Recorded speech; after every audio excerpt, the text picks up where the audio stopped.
Hey, in this tutorial we'll learn how to make realistic snow. So for that we're gonna go through the general displacement workflow in V-Ray, build custom procedural maps to generate detail, and then build a realistic snow shader for the final result.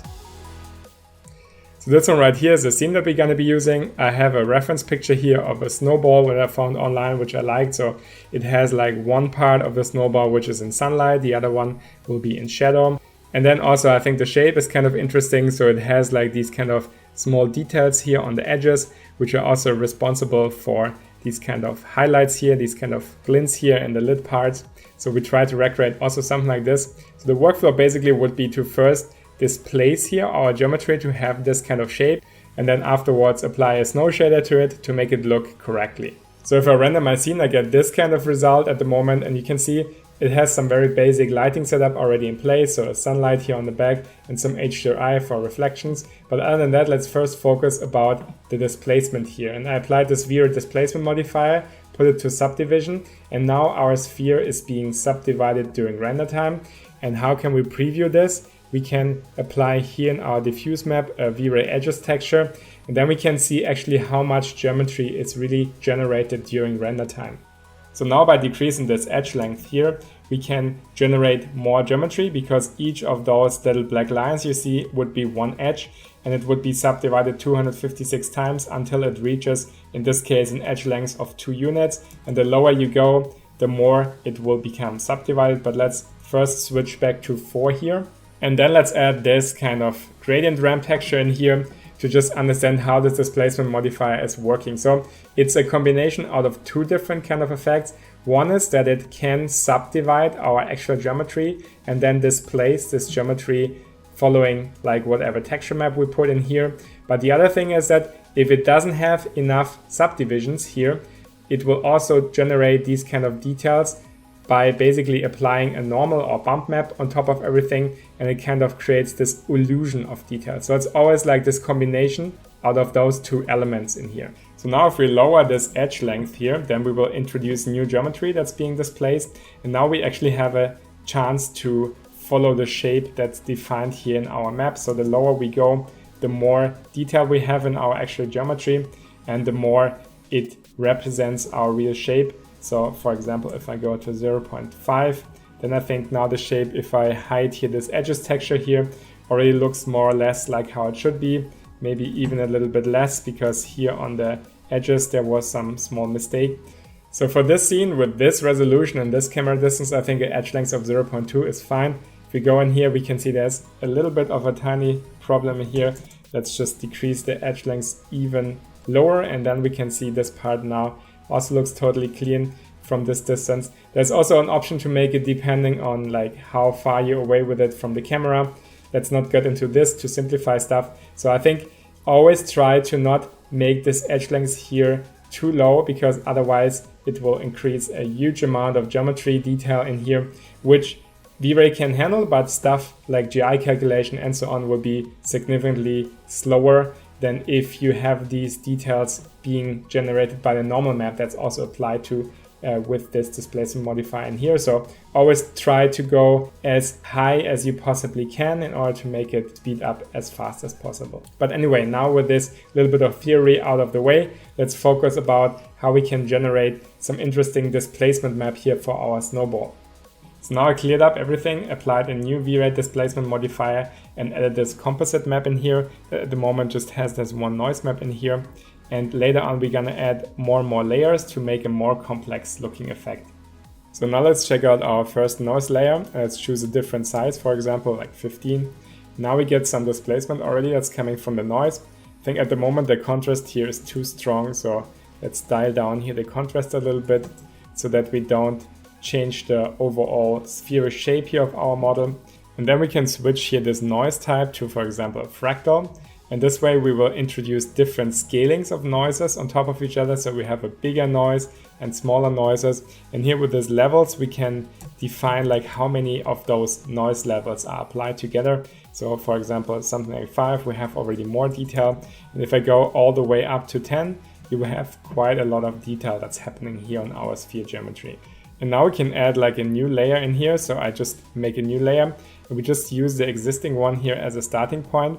And then let's dial in here some different settings. So for example, I want to make some kind of cracks in here, some kind of deeper areas, and some kind of areas which are more flat and have less detail. So for example, I can choose a lower height value in here, and then some part would be clamped and everything below this value would be displaced. So we have these kind of effect. We have like some kind of cracks in here and some kind of stuff which is totally flat and not displaced.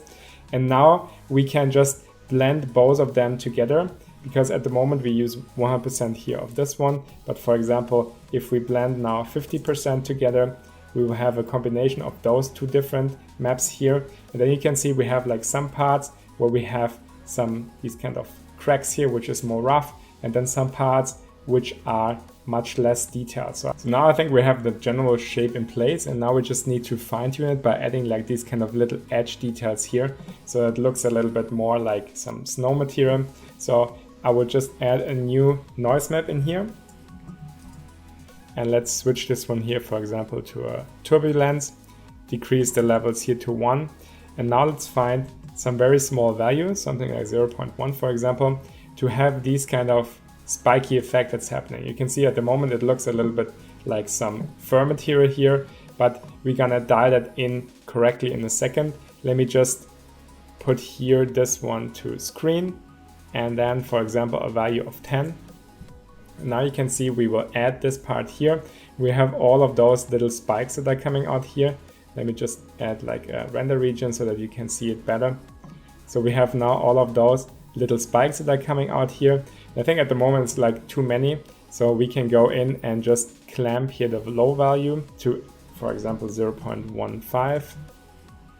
And now we will clamp the noise in many parts so that we only have like these kind of small stuff that's appearing here everywhere. You can see our edges are now broken up a little bit, and we have all of those little like spikes that are added here on our geometry. So if I just go back and render the whole thing, then you have something like this already, which again looks more complex than what we had before. It looks a little bit more like snow. And now as a last step, let's just add another layer in here. And I want to this time also switch this one here to screen and add like a new noise map in here. And I want to add some bigger spikes in here so that not everything has these kind of small spikes, but some bigger spikes. So I will choose here a size of 1, for example, here set to turbulence. And then now it's way too much, of course. So we will add like here a low value of 0.4. This way it will cut away a lot of those spikes. And now we just need to take care about the height. So we just go in here and just, for example, choose a screen value here, opacity value of 25. And then we have like these kind of two different scales of spikes. So we have those small ones, which are kind of everywhere, and then a little bit less those kind of bigger ones. So now I think we're done with the displacement, and I think it looks already nice in terms of the shape. Now we need to start working on the shader, because at the moment I just use this very standard grayish material here, which doesn't look like snow at all. So the key to snow is now to add like a subsurface scattering material, and I will choose a VRayALSurface material and then just apply this one here. And by the way, if you want to learn more about subsurface scattering materials, there's a whole tutorial that you can also find in my channel. So check out this if you want to learn more about subsurface scattering. And now let's dial in some of those settings in here. So the shader for snow is actually quite simple that I ended up using. We just need to adjust this diffuse color here, put it, for example, to 200. First of all, that everything looks a little bit more bright.